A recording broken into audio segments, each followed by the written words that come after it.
Malkajgiri MP అభ్యర్థి Etela Rajender fire అయ్యారు. After all నువ్వెంత రేవంత్ రెడ్డి అంటూ మండిపడ్డారు.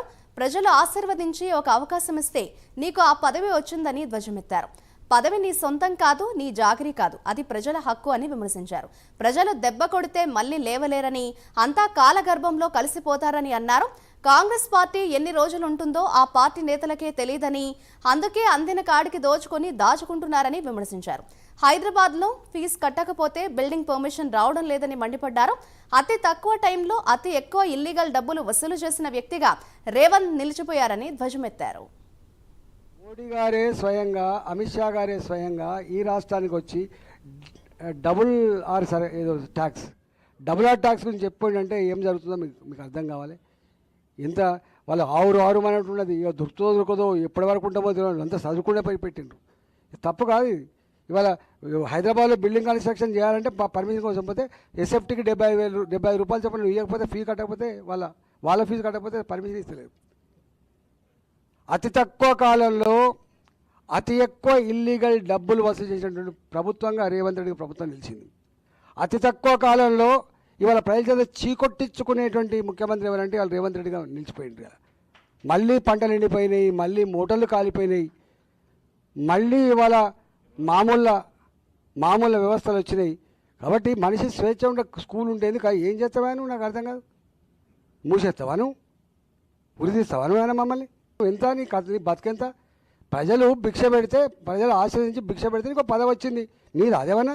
నీ సొంతం అదేమన్నా? ప్రజల జాగీర్, ఇది ప్రజల హక్కు. ప్రజలు పెట్టే భిక్ష అనే విషయం మర్చిపోయిన పార్టీ, మర్చిపోయిన నాయకుడు కాలగర్భంలో కలిసిపోతాడు. దెబ్బ కొడితే లేవరు. మళ్ళా కేసీఆర్ లేతాడు. ఇప్పుడు మళ్ళా ఎంత పెద్ద ఈయన కొట్టుడు ఉంటా. ఇంక 20 ఏళ్ళ వరకు చంద్రబాబు నాయుడు గారు ఇప్పుడు మనది కానీ ఆయన 2020 అని పెట్టిండు. ఎవరు ఉండరు. అందుకనే నిజమైన హక్కుదారులు ప్రజలు మాత్రమే కాబట్టి దయచేసి మీరు గట్ల తాటాకి చప్పులకు ఈ వరంగల్ మళ్ళా ఈ తాటాకి చప్పులు భయపడుతుంది, ఇది వేస్తుంది.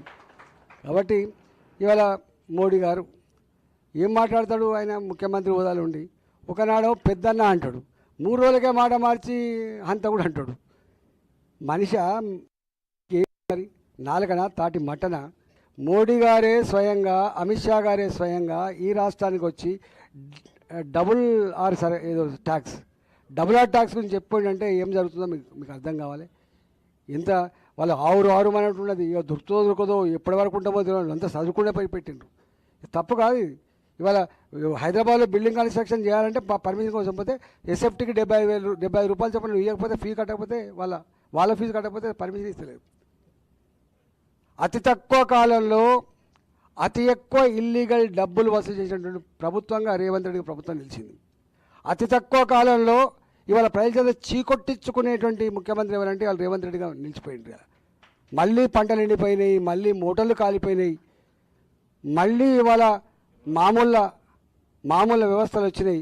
కాబట్టి మనిషి స్వేచ్ఛ ఉండే స్కూల్ ఉండేది కానీ ఏం చేస్తావా నువ్వు? నాకు అర్థం కాదు. మూసేస్తావా నువ్వు? ఉరిదిస్తావా నువ్వు మమ్మల్ని? ఎంత నీ బతికెంత? ప్రజలు భిక్ష పెడితే, ప్రజలు ఆశ్రయించి భిక్ష పెడితే నీకు పదవి వచ్చింది. నీది అదేమన్నా? నీ సొంతం అదేమన్నా? ప్రజల జాగీర్, ఇది ప్రజల హక్కు. ప్రజలు పెట్టే భిక్ష అనే విషయం మర్చిపోయిన పార్టీ, మర్చిపోయిన నాయకుడు కాలగర్భంలో కలిసిపోతాడు. దెబ్బ కొడితే లేవరు. మళ్ళా కేసీఆర్ లేతాడు. ఇప్పుడు మళ్ళా ఎంత పెద్ద ఈయన కొట్టుడు ఉంటా. ఇంక 20 ఏళ్ళ వరకు చంద్రబాబు నాయుడు గారు ఇప్పుడు మనది కానీ ఆయన 2020 అని పెట్టిండు. ఎవరు ఉండరు. అందుకనే నిజమైన హక్కుదారులు ప్రజలు మాత్రమే కాబట్టి దయచేసి మీరు గట్ల తాటాకి చప్పులకు ఈ వరంగల్ మళ్ళా ఈ తాటాకి చప్పులు భయపడుతుంది, ఇది వేస్తుంది.